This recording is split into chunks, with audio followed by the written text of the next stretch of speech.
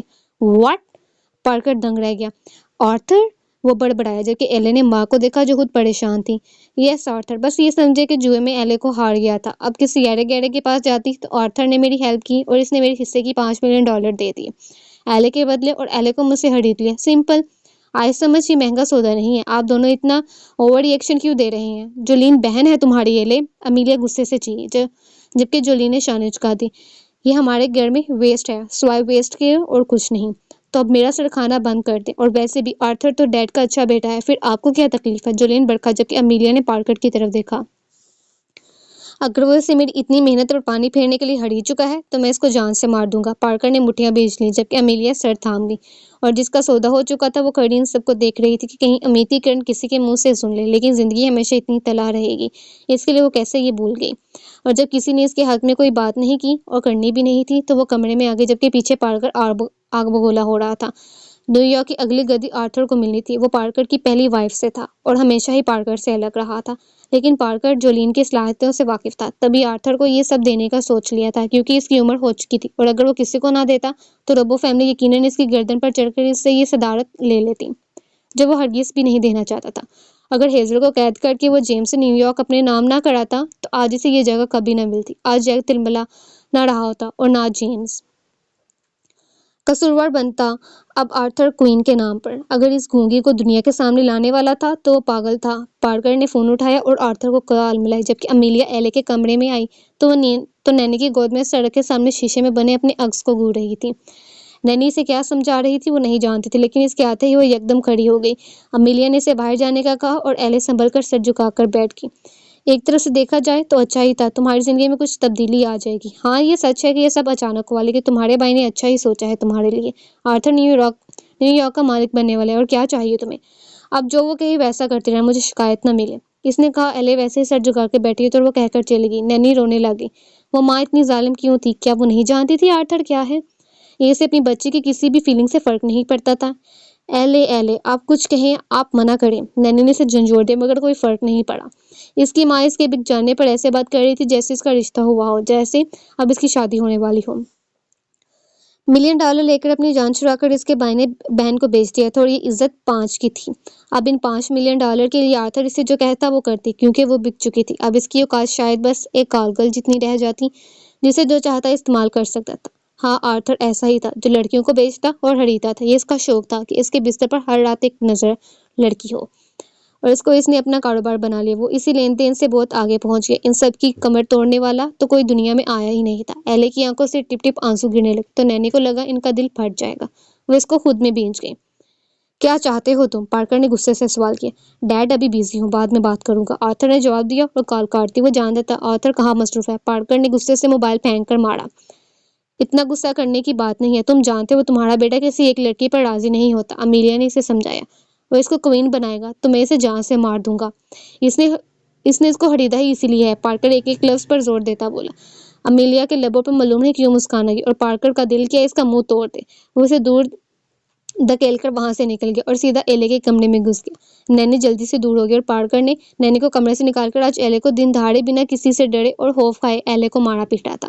نینی بھاگتے ہوئے امیلیا کے پاس اسے بتایا تو وہ گہرا سانس بھر گئی. چلو اس کا غصہ نکل جائے گا. وہ سکون سے بولی. میڈم آپ کی بیٹی ہے وہ. نینی